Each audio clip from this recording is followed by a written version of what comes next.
और आज की एक और बड़ी खबर अब आपके सामने। पूरे बिहार में जबरदस्त सियासी तूफान समाया हुआ है। ये सियासी तूफान नौकरियों के लिए नहीं है, जिसके लिए कल जबरदस्त तरीके से पुलिस की मारपीट हुई थी और पुलिस ने लाठियां बरसाई थी। एडीएम साहब की तस्वीर आपको याद है, लाठियां बरसाते रहे तिरंगा लिए एक व्यक्ति पर।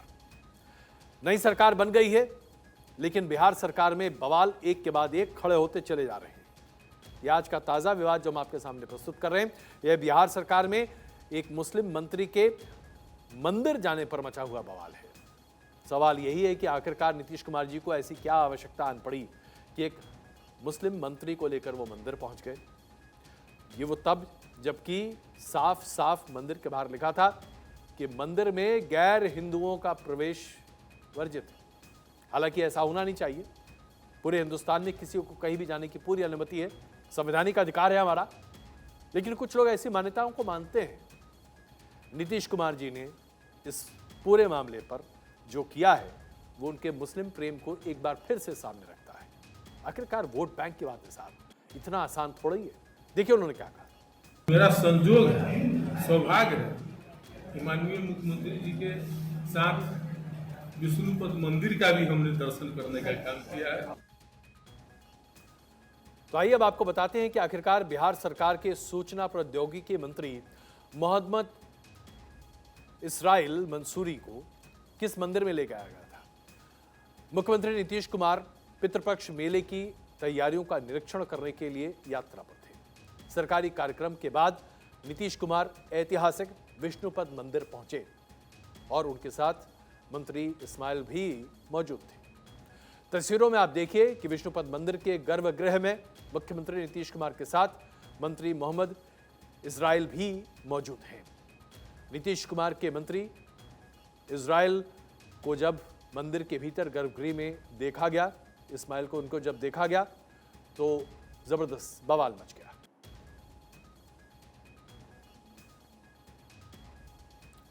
मंदिर में नीतीश कुमार के मंत्री के प्रवेश पर भारतीय जनता पार्टी ने नीतीश कुमार पर कई तरह के हमले किए।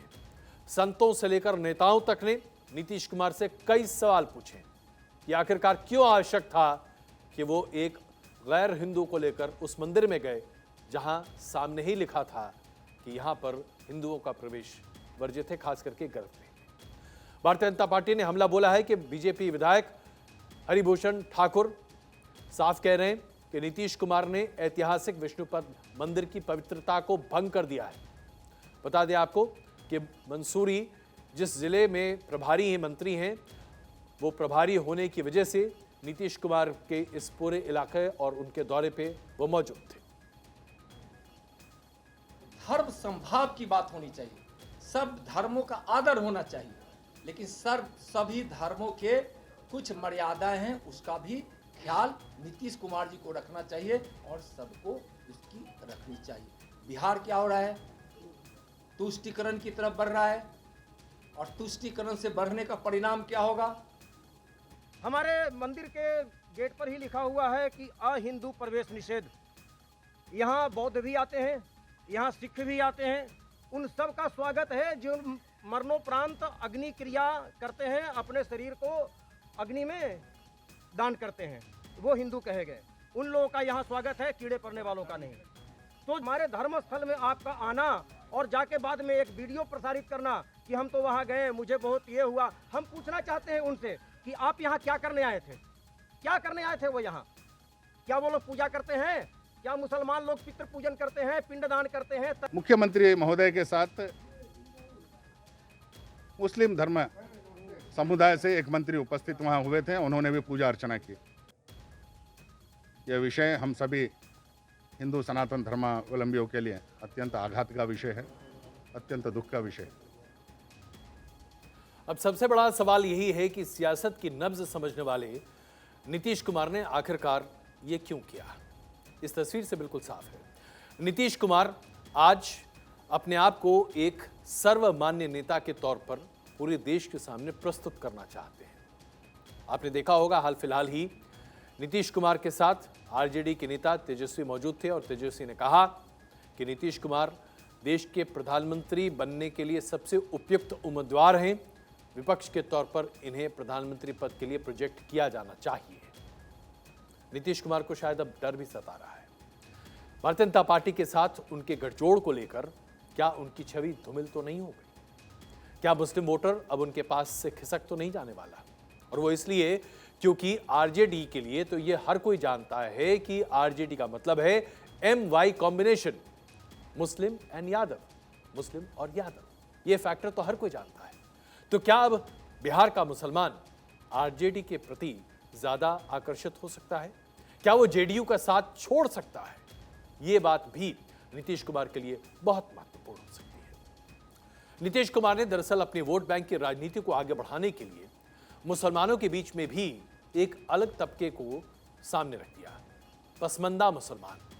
यानी कि मुसलमानों के भीतर भी उन्होंने एक कैटेगरी बना दी जो कि पिछड़ी तथाकथित तौर पर जातियों से आते हैं और जो कि बहुत पिछड़े भी हैं।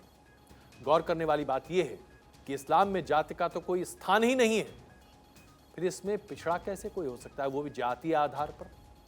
लेकिन इस आधार पर नीतीश कुमार ने मुसलमान वोट बैंक में सेंध मारी और उसका फायदा उन्हें बखूबी देखने को मिला। लेकिन अब जबकि आरजेडी उनके साथ आकर खड़ी हो गई है और हो सकता है कि अगला चुनाव जेडीयू और आरजेडी एक साथ मिलकर लड़ें, तो ऐसे में क्या मुसलमानों का वोट बैंक पूरे तरीके से उनके साथ रहेगा या दरअसल ज्यादातर वोट बैंक छिटक कर आरजेडी के पास चला जाएगा, जो कि पारंपरिक तौर पर आरजेडी के साथ रहा है? तो ये अपने आप में बड़ा सवाल है।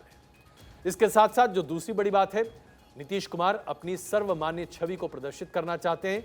वो हर एक तबके के नेता के तौर पर पूरी देश के सामने आना चाहते हैं। तो जाहिर सी बात है, जब सर्वमान्य नेता बनना चाहते हैं और विपक्ष में हैं, तो उन्हें अल्पसंख्यक वोट की आवश्यकता भी बड़ी पड़ेगी, क्योंकि इस देश में आज अगर आप अल्पसंख्यक आबादी देखें तो वो तकरीबन 19 से 20% है। यानी कि इस वोट की ऊपर भी नीतीश कुमार की नजर है। अब आपको बताते हैं कि दरअसल बिहार में जो राजनीतिक उठापटक है उसके बीच में दलगत स्थिति क्या है। कुछ दिनों पहले तक बिहार में भारतीय जनता पार्टी और जेडीयू की साझा सरकार थी, लेकिन जब जेडीयू ने आरजेडी के साथ हाथ मिलाकर अपनी सरकार बनाई है, तो ऐसे में 14 जुलाई 2022 तक बिहार में किन किन पार्टियों के कितने सीट थे, जरा आप ये देख लीजिए और इसके आधार पर ही हम बताएंगे आपको कि आगे की रणनीति क्या है। बिहार में आरजेडी के पास 79 सीटें हैं, 443 सीटों की विधानसभा में। भारतीय जनता पार्टी के पास 77, जेडीयू के पास 45, इंडियन नेशनल कांग्रेस यानी कि कांग्रेस के पास 19, सीपीआई के पास 12, एमआईएम के पास 1, एचएएम जो कि सहयोगी दल है उसके पास 4 और सीपीएम के पास 2 सीटें। बिहार में 243 सीटों की विधानसभा है, जहां पर 50 विधानसभा सीटों पर मुसलमान वोट बैंक निर्णायक माने जाते हैं। कई विधानसभा में मुसलमानों की आबादी 18 से 74% तक है। बिहार के सीमांचल इलाकों में मुसलमानों की संख्या कहीं ज्यादा है, अच्छी है, ठीक ठाक है। अब जरा बिहार के सीमांचल इलाकों के बारे में आपको बता दें। बिहार के सीमांचल इलाकों में खास करके अगर हम सीमांचल की बात करें तो 47% मुस्लिम आबादी है। किशनगंज में 70% अल्पसंख्यक मुस्लिम आबादी है। अटरिया में 42% मुस्लिम आबादी है। कटिहार में 43% मुस्लिम आबादी है। पूर्णिया में 38% ब्रेकिंग है, माफ कीजिएगा, मुस्लिम आबादी है। ऐसा लग रहा है कि एक बड़ी खबर आ रही है। जरा हम इस अपनी बातचीत को यहाँ रोकते हुए इस बड़ी खबर को आपके सामने प्रदर्शित करते हैं। बड़ी खबर अभी आपके सामने आ रही है, ब्रेकिंग न्यूज जो अभी आप अपने स्क्रीन पर पढ़ रहे हैं। ये बड़ी खबर है, बिहार में संवैधानिक संकट उत्पन्न होता हुआ दिखाई दे रहा है। बड़ी खबर बिहार की आ रही है, बिहार में संवैधानिक संकट उठता दिखाई दे रहा है। स्पीकर और उपाध्यक्ष आपस में भिड़ गए हैं, ये अभी खबर आ रही है। स्पीकर ने अविश्वास प्रस्ताव को खारिज कर दिया है, अविश्वास प्रस्ताव को खारिज कर दिया है। तो उपाध्यक्ष बोल रहे हैं कि कुर्सी पर बैठने के लिए वो किसी को नहीं देंगे। विजय कुमार सिन्हा ने कहा है कि उनके खिलाफ लगाया गया अविश्वास प्रस्ताव नियम और प्रावधानों के बिल्कुल खिलाफ है। कुमार प्रबोध इस वक्त हमारे साथ हमारे संवाददाता मौजूद हैं। कुमार प्रबोध बताइए क्या हुआ, ये विवाद कैसे खड़ा हो गया? देखिए, दरअसल जो बिहार विधानसभा में पहले जो सरकार थी, बीजेपी और जेडीयू की सरकार थी, तो जेडीयू बीजेपी के अध्यक्ष थे विजय कुमार सिन्हा। जैसे ही 10 अगस्त को नई सरकार बनी, जब नीतीश कुमार आरजेडी के साथ गए, तो फिर अध्यक्ष को हटाने के लिए अविश्वास प्रस्ताव उसी दिन लाया गया जो संविधान की धारा 179 कहती है कि अगर अध्यक्ष के विधानसभा अध्यक्ष के खिलाफ प्रस्ताव लाया जाता है तो 14 दिनों के अंदर उस पर चर्चा कराना और वोटिंग कराना जरूरी है। तो 24 तारीख कल से विधानसभा का सत्र है, बिहार विधानसभा का, और इसमें अध्यक्ष के खिलाफ अविश्वास प्रस्ताव पर वोटिंग और चर्चा होनी थी। लेकिन उससे पहले, ठीक एक दिन पहले, विधानसभा अध्यक्ष ने कहा कि जो अविश्वास प्रस्ताव लाया गया है वो असंवैधानिक है, गलत है, नियम और प्रावधानों के खिलाफ है, इसलिए हम उसको खारिज करते हैं। ये अध्यक्ष ने कह दिया है। और दूसरी ओर उपाध्यक्ष जो कि जेडीयू के हैं, उनका कहना है, उन्होंने बयान दे दिया कि नहीं, हमारा सब कुछ पूरी तरीके से नियमों के अनुसार हमने दिया था और विधानसभा अध्यक्ष कल कुर्सी पर नहीं बैठ सकते, आसन पर नहीं बैठ सकते। तो आप बताएं, विधानसभा सत्र जब जहां कल फ्लोर टेस्ट हो रहा है, यानी नीतीश सरकार को, नई नीतीश सरकार को विश्वास मत हासिल करना है और विधानसभा अध्यक्ष के खिलाफ अविश्वास प्रस्ताव पर चर्चा करना है, वहां जब इस बात पर ही विवाद हो जाएगा कि आसन पर कौन बैठेगा, तो कल संवैधानिक संकट की स्थिति उत्पन्न हो सकती है। हालांकि बैठकें चल रही है अलग अलग विधायक दलों की, आगे की रणनीति तय होती है, इसको देखना पड़ेगा। लेकिन फिलहाल जो स्थिति है, विधानसभा में कल बड़ा घमासान हो सकता है। बिल्कुल, बहुत धन्यवाद इस जानकारी के लिए कुमार प्रसाद। विधानसभा में कल एक बड़ा संवैधानिक संकट भी हो सकता है और विवाद भी होगा।